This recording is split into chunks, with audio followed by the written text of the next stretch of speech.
From WXXI News, this is Connections. I'm Evan Dawson. Our connection this hour is made first in a series of test scores.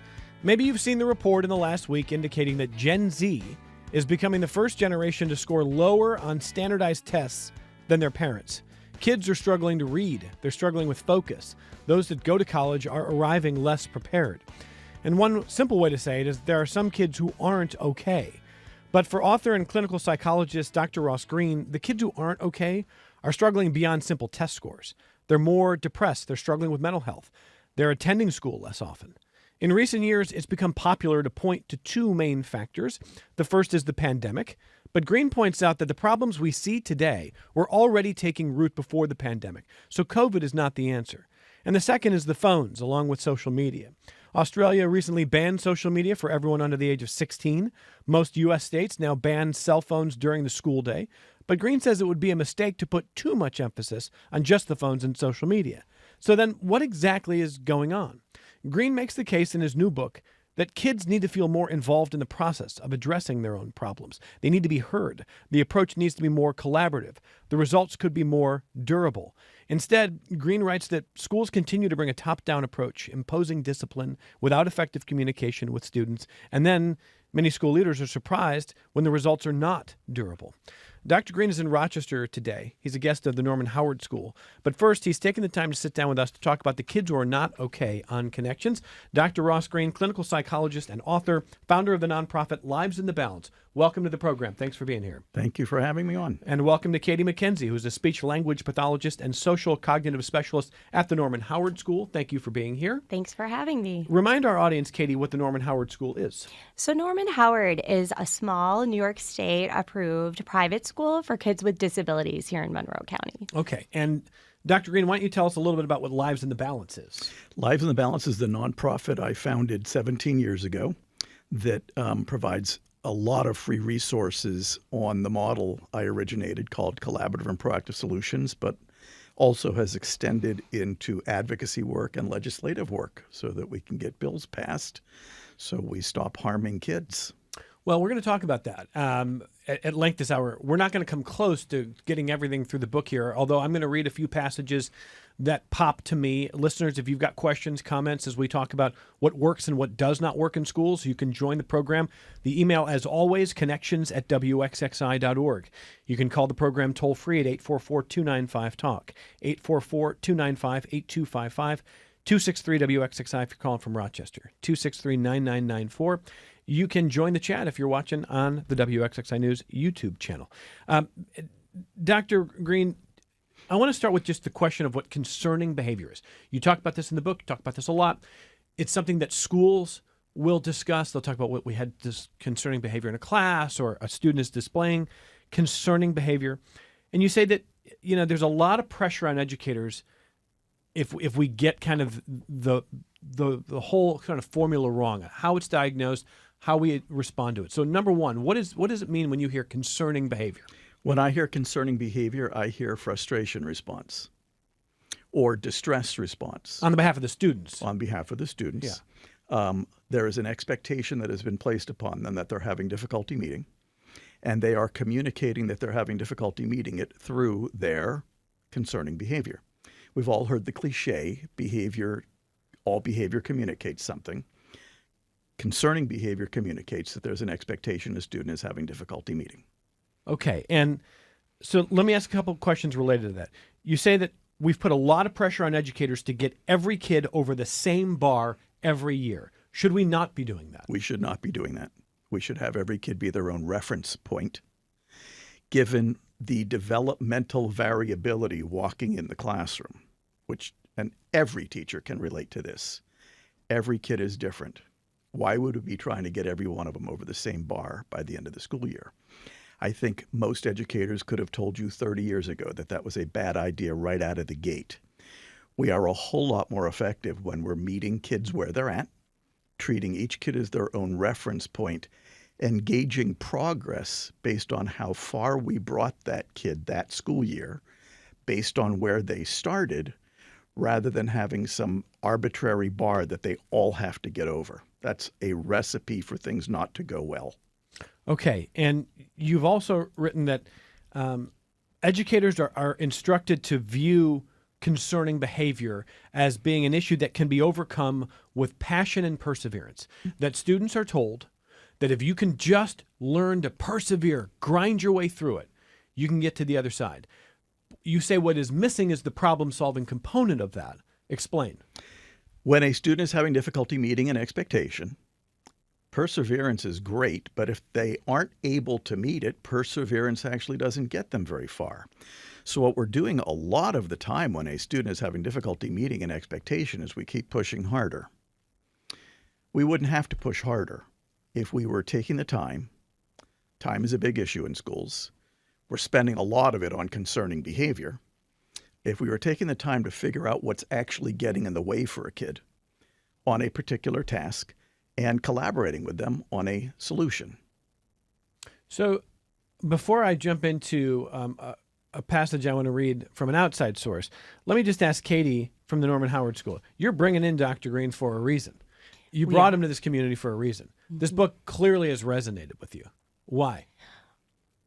I think that Norman Howard is a real example of aligning with this approach, and because we are so small, we have the ability to meet kids where they're at and to really assess what skill levels they're bringing to the table and to be proactive, as Dr. Greene talks about, anticipating where they need support so that they can do well. In my role, I work with a lot of kids who have social cognitive issues. So their brains make it hard for them to understand social cues. And in their prior placements, they would often be considered behavior problems. So our approach at Norman Howard is very different, and we are looking to help them build their competencies so that they can navigate situations, navigate their interactions with other people. And so we're not viewing it as a behavior problem as much as it's just something that we need to work on. So the flip side of the notion of meeting students where they're at, what Katie just talked about, and which is a significant sort of theme in this book, Dr. Greene. The flip side is you would hear educators say, look, there's certain bars that we've got to clear. I may be required to clear that as part of the job that I'm doing and the job I've been hired to do. But there's certain bars that all people need in society. And if we simply don't think they can get there, then we may be underestimating what they are capable of. And so that led me to a piece that I don't know if you're going to find this relevant or not, but I thought this was interesting. This is written by a college professor. It's not a K through 12. Walt Hunter is a professor of English at Case Western Reserve University, and he wrote a piece for The Atlantic recently called Stop Meeting Kids Where They're At. So here, I just want to read a little bit from that piece, and then you can tell me if you think it's pertinent. Here's what he writes. Quote, at some point over the past 15 years, kids stopped reading, or at least their teachers stopped asking them to read the way they once did. We live in the age of the reel, the story, the sample, the clip, the age of the excerpt. And even in old-fashioned literature classes, assignments have been abbreviated so dramatically that high school English teachers are, according to one recent survey, assigning fewer than 3 books a year. I've seen the effects of this change up close, having taught English in college classrooms since 2007, and I've witnessed the slow erosion of attention firsthand too. Students on computers in the back of lecture halls, then on their phones throughout the classroom, then outsourcing their education to AI.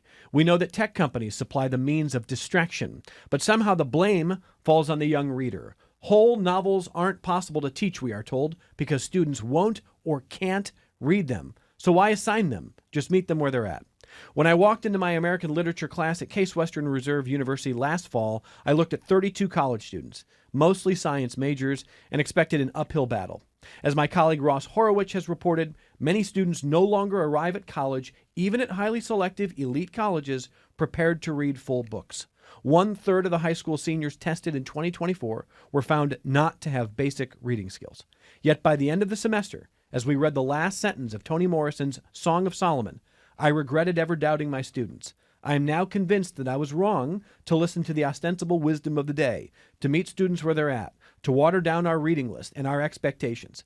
The students I taught last semester turned enthusiastically to Faulkner and spent their time reading about the journey of the Bundren family to bury their mother's body. Why did they do this? Because I asked them to, and I told them it would be worth it. End quote. What do you make of that?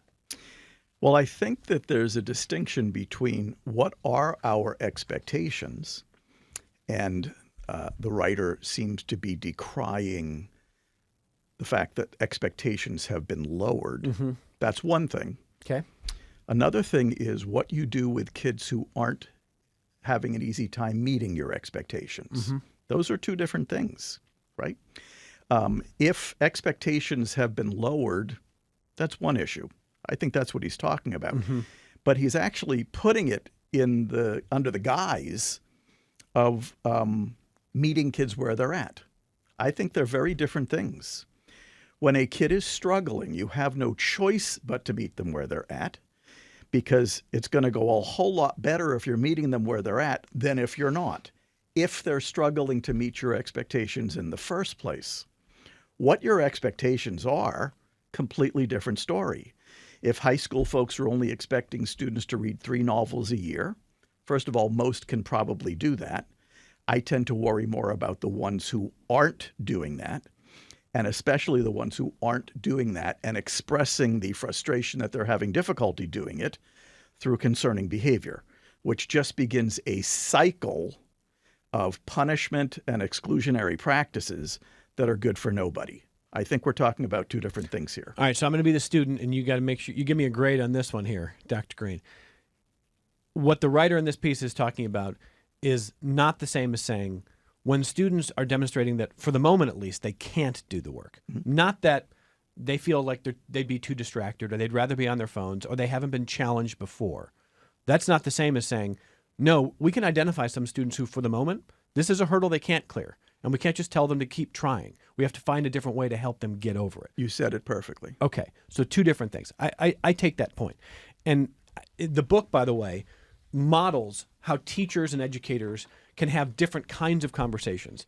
You know, try plan A versus plan B, or, you know, working through the way we talk to kids. And I want to read a little bit from that now, if you don't mind. Sure. There's a lot of that in here, and I think it's helpful because this takes it beyond just the theoretical. You're giving very specific examples of when a child might be struggling at different ages with different things and how they're typically talked to versus how you would like to see them talked to. And you write about a child who is struggling with having difficulty doing work at school. And you write, not this, but this is what they often hear. They're often told, I've noticed you're having difficulty doing work at school. You want this instead. I've noticed you're having difficulty completing the double-digit division problems on the worksheet in math. Very specific. So let's start with that. Why specific? What's the difference between those two things there? Well, because if you're not being specific, you're asking them about 37 different things at once. If you say work at school, those are 37 different tasks, right? This is micro. It's one task at a time. Because as you read, in this way of doing things, your number one source of information on what's making it hard for a kid to meet an expectation is the kid. So you actually want the kid to talk to you. If you start too global, the kid's not going to talk to you. So much better to be specific. Katie, will they talk to you if you do it that way? In my experience, they definitely will. They'll open up. Mm-hmm. Yeah. And it's often really reassuring to them that they're finally with an adult that's interested in what they have to say about what's happening, because a lot of us have theorized for a long time about why kids are doing what they're doing without really just taking it to the student and saying, hey, what's going on? What's up? So related to this, let me read two other examples that start to get in the direction of where maybe probably some of the traditional criticism or assumption about this approach would be. And Dr. Greene, you've heard it all over the years, I know. But here's two examples. So you write, a teacher might, or an educator might say this to a student. I saw you hit Billy on the playground while you guys were playing Foursquare. Can you think of what you should have done instead? You say, instead, here's what they should say. I've noticed that you and Billy are having difficulty agreeing on the rules of the Foursquare game during recess. What's up? Here's the critic, probably a more conservative critic in my head, reading that saying, no way, Dr. Greene. If a student puts hands on another, they need to be told, unacceptable. I don't care what the reason is. You are not to touch or hit. And I don't need to sit down and have a come to Jesus about it. I need you to know what the rules are. You need structure and discipline. So tell me what you would say to a critic who voices that kind of concern. They already know what the rules are. The child does? Of course. They have been probably punished hundreds of times for putting their hands on other kids. That proves to us that the punishment didn't get the job done, and the rewards didn't get the job done either. That's what we do when we're focused on a kid's behavior, which goes to the difference in wording that you were talking about. I don't talk with kids about their frustration responses. I talk with them about the problems that are causing them to become frustrated in the first place. That's a very different conversation. By the way, one kids are much more receptive to participating in, but the fallacy is that the kid doesn't know that it's not okay to put their hands on somebody. The fallacy is that they've never learned that lesson before or never suffered the consequences of doing it before. This is proof that that approach isn't working with a lot of kids, and we need to do something instead of continuing to do the same thing. I'm going to grab a phone call from Lisa in just a second, our first one here. But Katie, in general, do you agree with that approach that you just heard from Dr. Greene? 100%. Okay. Tell me a little bit more about the idea that when a child acts out, even physically, that they don't need to simply be disciplined because they need to be understood more, because they do know that it's wrong, or they do know that it is not allowed to put hands on.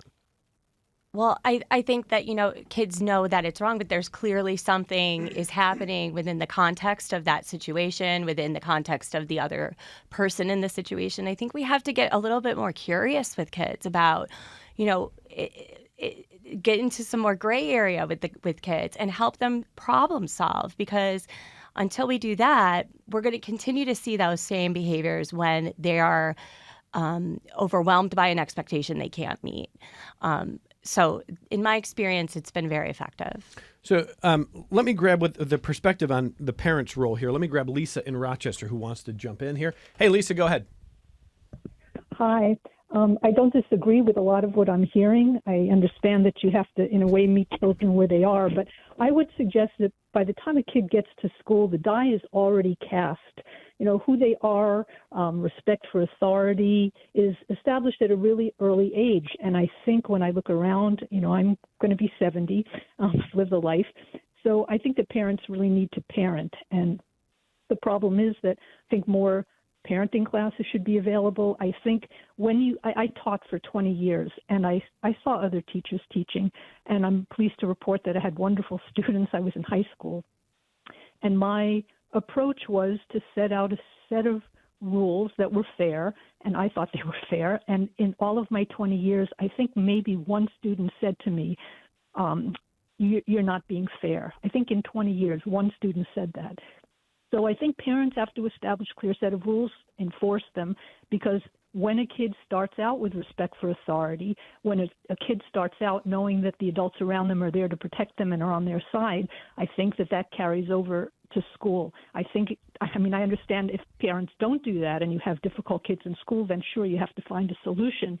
But I think parents should be taught better how to parent. I guess that would be my comment. Okay, Lisa, thank you. Dr. Greene, what do you think? I think that what Lisa said is true. Parents play a very important role in the lives of their children. It is seductive for schools to point outside the building for the difficulties a child is having inside the building. Two things that got my head turned around on that.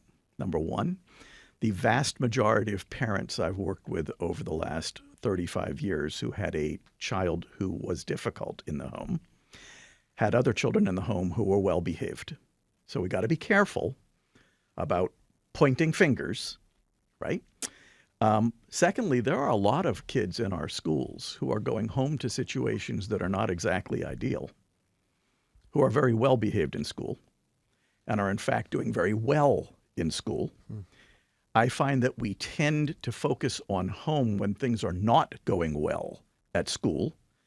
I think we need to take a close look at those mentalities. Schools are on the hook for solving the problems that kids are having in the building. If we point our finger outside the building to something over which we have very little control, that is in effect saying we can't do anything to help this kid. And that's never true. Schools have the kid 6 hours a day, 5 days a week, 9 months a year. You can do that kid a whole lot of good in that time even if the kid is going home to something that isn't exactly ideal. Katie, can you elaborate on that too, the perspective of your school that says you're going to work with kids from a lot of different backgrounds and families, and when they're with you, they're with you. What would you say to Lisa? Well, one of the biggest things at the Norman Howard School is our community, and the way that, that's just driven into everything we're doing with our students. They're very much a part of a community. Our students often come with a lot of armor because they've been through a lot in their home districts where they haven't been successful. And so it's really an interesting thing to see them begin to relax when they know that they're going to get the support that they need. And it's interesting to see parents start to relax when they don't feel like they have to fight for everything. And that's really cool to see that. But once they do that and they're starting to feel more confident, they're getting the sports, as we said, they're becoming better at interacting with their peers. They feel like a sense of belonging. They feel part of a community. And I think that that's a huge part of why our students find a lot of success at our school.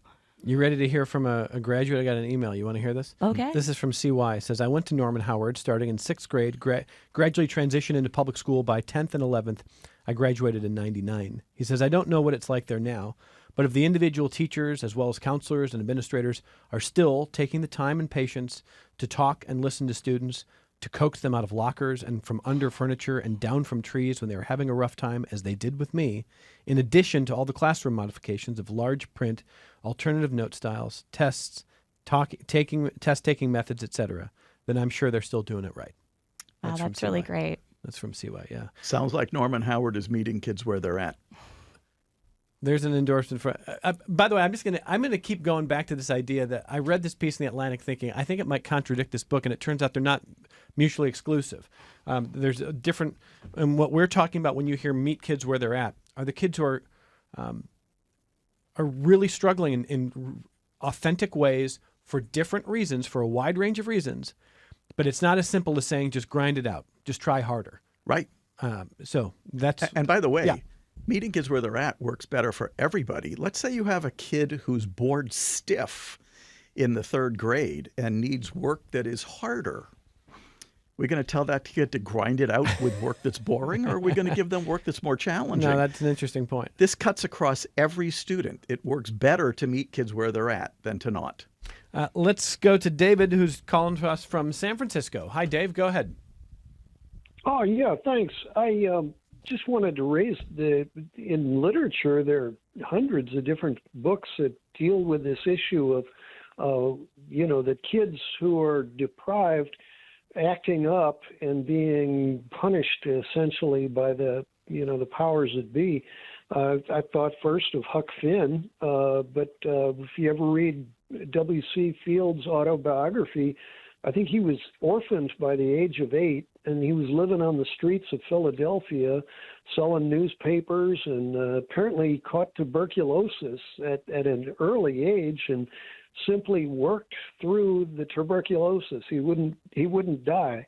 And, West Side Story, there are many, many examples of kids that are, causing problems. And I was just going to say the cost of living and kids who are not able to feel like they're human beings because they can't keep up with the cost of living may be a big part of this. Dave, thank you very much. Dr. Greene, what do you think?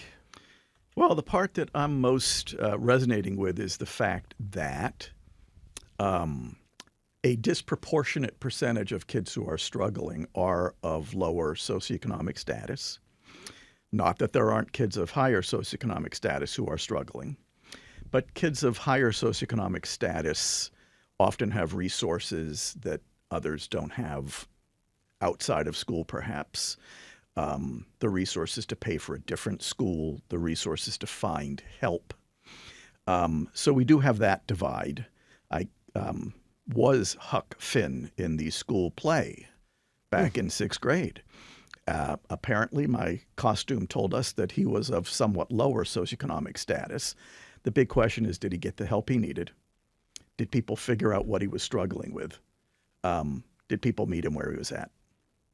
So now let me read one other section here, and there's an email that I got from a listener that I think will dovetail with this part here. So again, in the section where you're urging what is a typical response to a student versus what you think is a more effective approach. Here's an example. You say, we might say to a student, I've noticed you're having difficulty getting to school on time because you don't really want to be here. What can we do so you want to be here more? You prefer this. I've noticed you're having difficulty getting to school on time. What's up? And you go on to say this about the difference between just straight down discipline versus meeting kids where they're at. You write, imposing solutions on kids heightens the likelihood of frustration responses. That's because most of us, kids included, don't love having solutions imposed. I take that point, but let me read an email from a listener named Andrew who has this to say. He says that, Evan, the best proposal for a Rochester school was the military academy proposal. That's because kids who grow up with a lot of poverty tend to have very little structure. I'm sure your guest means well, but what a kid needs most is a set of boundaries, a structure, a series of expectations with well-defined penalties. And if they don't have those things, it's chaos. Structure is good for kids. Structure is great. We're not dismissing structure. I'm not dismissing boundaries. I'm not dismissing having expectations. Those are completely different. I am saying that simply penalizing kids when they're struggling, generally speaking, does not get the job done. So I don't agree with the military school analogy. I understand that that's been good for some kids. Once again, the kids who are struggling the most are the ones who have already been penalized the most, already been given hundreds of detentions, suspensions, perhaps expelled. In some states, they've already been hit at school with a 2-foot piece of plywood, a lot. If that approach was getting the job done, we'd be seeing it. What we're seeing is what's called the school to prison pipeline. Those are the kids who've been overpunished. Do you think there are some kids who don't have enough structure and really do benefit from more structure? Absolutely. And if a kid needs more structure, then we need to meet them where they're at. Okay. Andrew, thank you for the email. I appreciate that. We're talking to Dr. Ross Greene, whose book, his newest book, is The Kids Who Aren't Okay, The Urgent Case for Reimagining Support, Belonging, and Hope in Schools. He's in Rochester as a guest of the Norman Howard School today, and we're glad to be talking to him about not only his book, but the themes that every school has to encounter and deal with and decide how they want to approach students and discipline and helping students who are on any given day, not able to meet certain expectations. What does that mean? So we'll come right back. We'll take more of your feedback if you have it. Audience here, it's 844-295-TALK, 844-295-8255. Email the program, connections@wxxi.org. On the other side, I just want to briefly talk about what Dr. Greene thinks about maybe there's been a lot of talk, certainly in recent years, that the biggest problem is just kids are all tech addicted. If we just take tech out of schools, take phones out of their hands, everyone gets better. We're going to talk about that idea next. This is Connections. I'm Evan Dawson. There's an event tonight. We've been talking to Dr. Ross Greene about his book, The Kids Who Aren't Okay, and related themes. If you want to learn more tonight, what's going on tonight, Katie? So at the Norman Howard School, Dr. Ross Greene will be presenting at 6:30. We think there are still some tickets available, so if you're free, come on by. Coming by at the Norman Howard School? Yes. Where is it?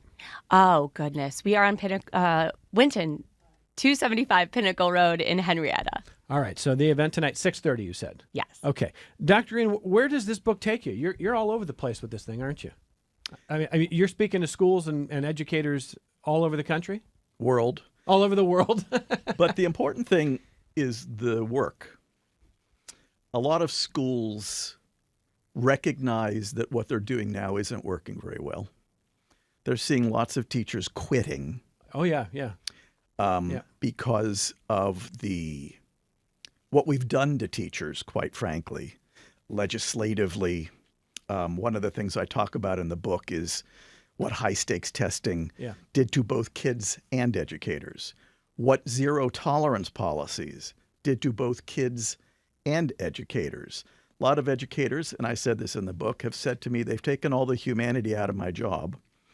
We've always relied on educators to be among the most important socialization agents in our society. Why would we take the humanity out of the job? Why would academics be the only metric?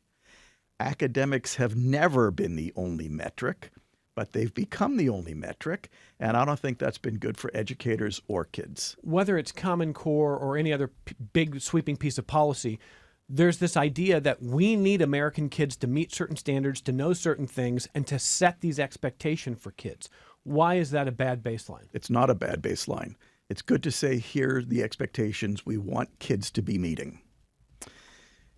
How we handle it when kids aren't is where the rubber meets the road. Simply insisting harder, simply consequencing kids when their concerning behavior tells us yet again that they're having difficulty meeting our expectations, failing schools because they have a high percentage of kids who aren't getting over the bar. These never made any sense and don't now. So this book and my work with schools is a call to action, a call to say, let's take a close look at what we've done, especially over the last 30 years in our schools, think about where we've ended up, and think about what we want to change to make things better than they are now for both kids and educators. So I mentioned at the outset here that you have urged people not to simply sum up the problems in education with, well, the pandemic set everything back. It set students back socially. It set students back academically. We're still recovering. You say it did those things. It accelerated problems that were already growing. It did not create new problems from whole cloth. So it would be a mistake to say, well, the problem is COVID. Okay, granted. The other thing that people say is, well, the problem is the phones. And, sort of one of your fellow travelers, Jonathan Haidt, gets certainly a lot of attention in the work that he's doing on phones and social media. And I'd like to listen to a clip if we could. I think we've got this clip, right, guys? This is Peter Thiel. And Peter Thiel has made his billions of dollars in tech. He was one of the first big outside investors in Facebook, Palantir, a lot of these things. And he was talking to the financial journalist Andrew Ross Sorkin. And they were talking about the way technology affects kids. And at one point, you're going to hear the audience gasp when Peter Thiel describes his own rules in his own household for his kids. Remember, he's made billions of dollars helping sell tech to people, including kids. But the standards in his own house, I want to listen to that. The Surgeon General was here in Aspen. And I think you've probably seen in the last couple weeks that he came out and genuinely believes that social media and the Facebooks of the world really have done a real disservice to young people in the country. And I just wonder what you think of that, as somebody who invested early in Facebook. There's I think I can't say that he's 100% wrong. The place where I always push back on is that I feel it's too easy to turn tech or the social media companies into the scapegoat for all of our problems.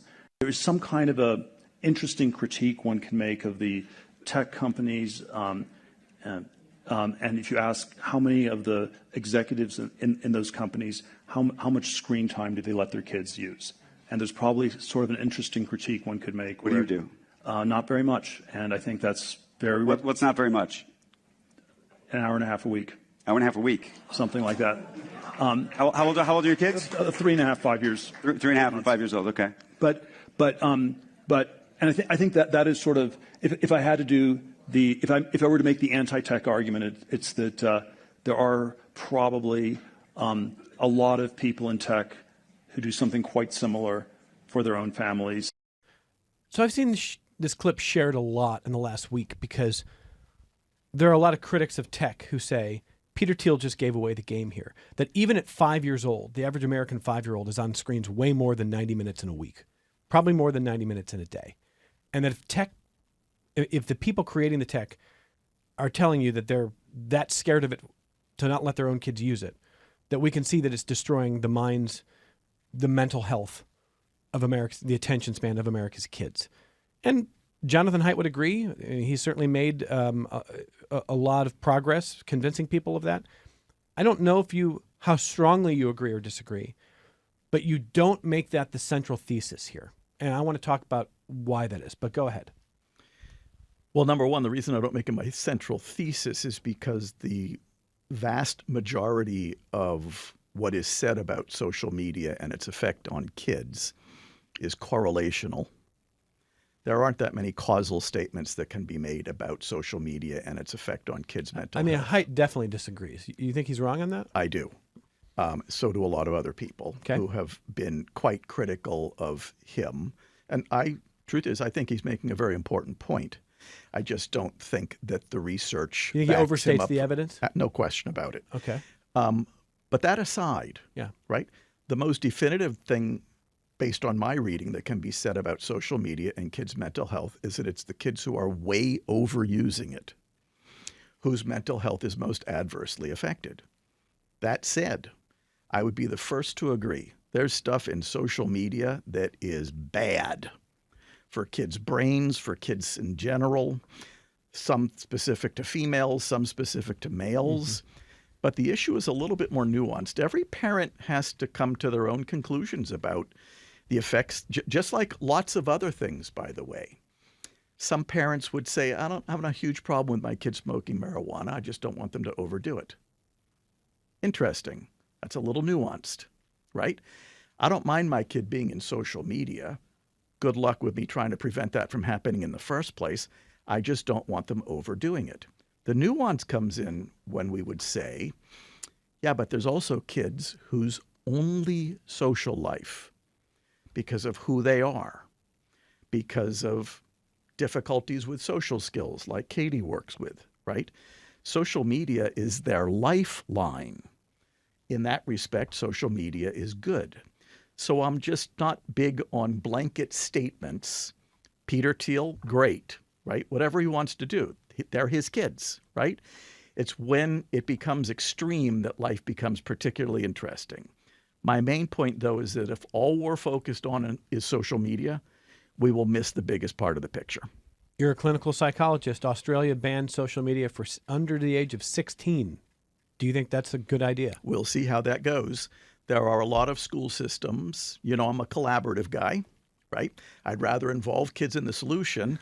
I find that solutions... So that's a top-down as opposed to collaborative. Down, right? Okay. I find that we're more effective when we are engaging kids in the solution than when we're uttering mandates, right? Or issuing mandates, right? We'll see how it goes in Australia. A lot of schools in North America that are involving kids in the process of solving those problems. And I have a feeling that those solutions are going to go a whole lot better than mandates. This is a city, Rochester is a city, especially in the city school district itself, that has done a lot of restorative practices.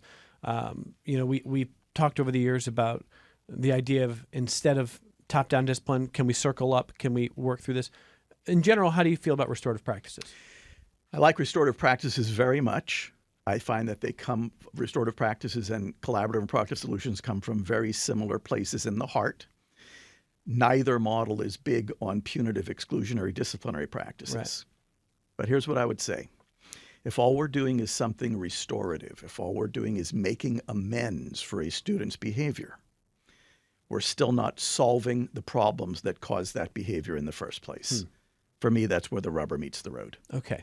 Why do you think critics, and again, I say this because having hosted this program for a dozen years and trying to get to the root of where schools are trying to change and where discipline is going, the criticism I often hear is of a flavor similar to Andrew's email, and everyone is certainly allowed their view, but it's typically, this is too soft, this is not, it is not firm enough, it is going to let kids run the show, it's going to lose control, it's going to be chaos. Why do you think that criticism that you've heard, I'm sure as well, is there? Because we have this soft, hard dichotomy that actually makes no sense, right? Apparently hard means punishing. Mm-hmm. Soft apparently means letting kids do whatever they want. I'm not doing either of those things. There's no punishment in the CPS model. There's no letting kids do whatever they want in the CPS model. There's solving problems with kids to help them overcome the hurdles that they're having difficulty getting over on their own. That's not soft. That's not hard. I will say this. When you're solving problems collaboratively and proactively with kids, the adult is working hard. The kid is working hard. The inmates are not running the asylum. Nobody's getting off the hook. We still have expectations. That soft-hard dichotomy drives me nuts because it's too simple. Can it go too far in that other direction, though? Can it lose structure and control? Can it become chaos if it's not done well? Structure, first of all, control is a delusion. We don't have control, right? In a classroom? You have kids who are behaving and kids who are not. You don't have control over each individual kid, right? They were moving in a direction the minute they popped into this world, right? You can have influence. You can push them in a positive direction. You can, especially when you have expectations that they're having trouble meeting, you can hear their voice, find out what's getting in their way, solve it. Nothing soft or hard about that. So while, yes, when people misinterpret this model, the direction they go in is this is soft because it's not about punishment. There's no soft or hard in this. This is very practical. This is what schools and kids need right now in the year 2026 and have needed for a very long time. Katie, you're nodding. I want you to elaborate on that. Well, when you think about the Plan B, which is part of this model, it's collaborative. So you're sitting with the student and you're coming up. I mean, the plan to solve the problem has to fit the needs and the expectations of the adult and the student. I think that's really pretty smart, to help kids learn how to solve problems with other people, rather than just imposing sanctions on a thing that they're doing and that they've been doing probably for a very long time and continuing to get in trouble for. It's like we're taking them through a process of thought. Kim, I'm going to grab your phone call, and then I've got a bunch of email to work through in the last 10 minutes. But one other thing before I get Kim's email and Kim's phone call and more of your emails. For the teachers who might say, Dr. Greene, Katie, I love the ideas. Do you know how little time I have? Do you know how many tests I have to conduct and teach to? Do you know the requirements there? You want me to meet students where they are. That requires communication. That requires more time getting to know somebody, trying to get them to open up, feel comfortable enough to trust to do that. And that's an investment that I'm not sure I can do for all of the students in my classroom. I'm sure you've heard that, Dr. Greene. And that is a shame. Somehow Norman Howard School is doing it. I think Norman Howard School is replicable in our public schools if public school teachers didn't have these onerous burdens being placed upon them. No, one thing's for sure, whoever designed the school schedule didn't design it around problem solving with kids. It was completely about academics. We never gave thought to the fact that some kids were going to have difficulty meeting those academic expectations and that we were going to need to take the time to solve those problems with them. So I get it. Teachers are right. As things are presently configured, they may not have time. But let me just say one more thing. We discovered at some point in the last decade that adolescents need more sleep. A lot of high schools have changed their starting time to later. A lot of schools that have implemented this model have carved out time in every school day to solve problems with kids. Those schools and those kids are thriving. Time is not the issue. The issue is commitment. I am not a historian, but I would think it is possible that the people who designed the model of the school day, it's not that they weren't thinking about the kids who would struggle. It's that maybe society's view at the time was, yeah, some kids will struggle and they'll get left behind, and there's just going to be, that's the way of the world. Because I've spent my life working with the kids who got left behind. Because I've worked with the ones who were way overpunished and got lost along the way. I've seen the disadvantages of overpunishing, and I've seen the price we all pay in our society when we leave kids behind, especially since they didn't have to get left behind in the first place. I should mention, from a purely economic perspective, those are the most expensive kids in our society. Kim on the phone next. Let's see here. Yep, go ahead, Kim. Hi there. This is my lucky day because I'm a public school teacher on my way to a doctor's appointment. So I just caught the show, and I wanted to give a shout out to Dr. Greene because I don't know if it was one of your first books, The Explosive Child, was so helpful to me when I started my career in special education. And I've transitioned to a first grade teacher, and I do want to say you have teachers here that are totally embracing and trying to do what you're saying, but I do feel like we're caught in a system of most of the power is not given to us. So we're given a lot of responsibilities, but none of the power to change sort of things within the public education system that do make it difficult with the time and those kind of things we want to do. I feel your pain. The good news is the structures in your school that make it hard for you to meet kids where they're at and solve problems with them, those structures can be changed with a little commitment and a little intentionality. This book is not just about sort of a practical how-to. It is also, as I said earlier, a call to action. There are things we need to change in our schools that aren't working well for kids and educators. They can be changed. Under the current circumstances, things are really hard. Those things can be changed.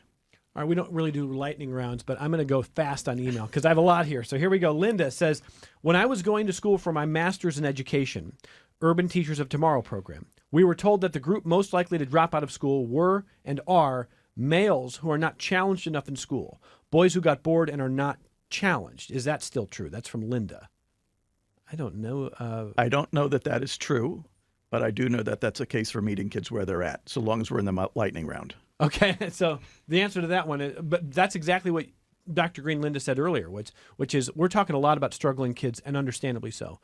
But it does go in another direction. If kids do feel unchallenged, it's Absolutely. a problem. It's a problem, yeah.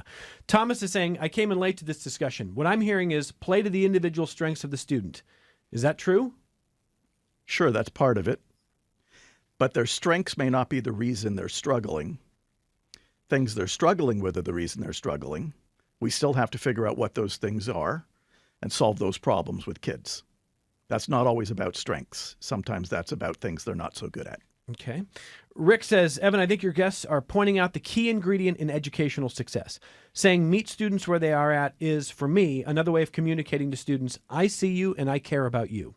I recall something I read years ago. Martin Luther King Jr. attended a conference with John Gardner, the HEW secretary at the time, I believe, and there was a poster that said, first teach them to read. King turned to Gardner and said, first teach them you care. Meeting students where they're at is showing them that you care. How's that for, that's from Rick there, Dr. Greene. What do you think? I love it. And while we want to believe that every student is capable of everything, that is not always going to be true. And if a student has a positive relationship with their teachers, feel safe and comfortable in a school, I think that's the best recipe for having academics follow. If academics don't follow, at least this kid had a positive school experience, and that's going to serve them well in the real world. All right, here's an email from a listener. I don't have a full name. It says, as the parent of an explosive child who did not respond well to conventional methods of discipline, I found Dr. Greene's encouragement to view these behaviors as an indicator of an overwhelmed as opposed to a purposely oppositional child to be very reassuring. I had a steep learning curve as a parent to a wonderful little boy who was temperamentally very different from me. I learned to be, as best I could, the parent that he needed, and we worked together to figure out what would work. I'm delighted to say that he's become a wonderfully empathetic individual who's able to bridge disagreements among his friends and to see a way forward when others are stuck. Along the way, I've come to the conclusion that our educational system is age-based, but as humans, we do not always develop at the same regular pace. It is sad to think that some kids would have a very different experience and be far more successful in the classroom if they were simply 6 months or 12 months older when they encountered a task. Thank you, Dr. Greene, for your thoughtful and caring attention to those children who struggle and the adults who struggle alongside them. You just made my day, and well done. That is a really remarkable comment there. And Charlie just says, Dr. Greene should go to the Rochester City School District, and you'd be surprised to see the incredible effort, the compassion, the empathy, he says, my former colleagues, he's a retired teacher, are putting forth, especially at my old high school, East High. He says, I taught from 92 to 2024, and I watched firsthand how education changed from student-oriented to teacher-oriented. And so he says that a lot of these approaches, putting kids first, he says it matters. Kids need to know that you're someone who actually will fight for them. And Charlie, we appreciate your email. Charlie, it goes on longer than that. We don't have time to get through all of it, but I'm sure you'd be happy to walk through the Rochester City School District and meet the in a educators heartbeat. there. And there are some amazing teachers out there who are working their butts off for kids. This book is not a critique of them. This is a book intended to make their jobs better. Dr. Greene, where do people find more about Lives in the Balance? At the Lives in the Balance website, lives, L-I-V-E-S, in the balance.org. Livesinthebalance.org, the newest book, The Kids Who Aren't Okay, The Urgent Case for Reimagining Support, Belonging, and Hope in Schools. It's available everywhere books are sold, probably on the website as well. And, it's available wherever books are. I know that. And Dr. Greene is available tonight at 6:30. You can meet him at the Norman Howard School. And Katie MacKenzie, I think there's still a few tickets available. People can pop by and see you tonight. Yes, I believe so. 6:30 there. Thank you for coming in from the Norman Howard School. Thank you. Dr. Greene, thank you for being generous with your time. We appreciate you very much. My absolute pleasure. More Connections coming up in just a moment.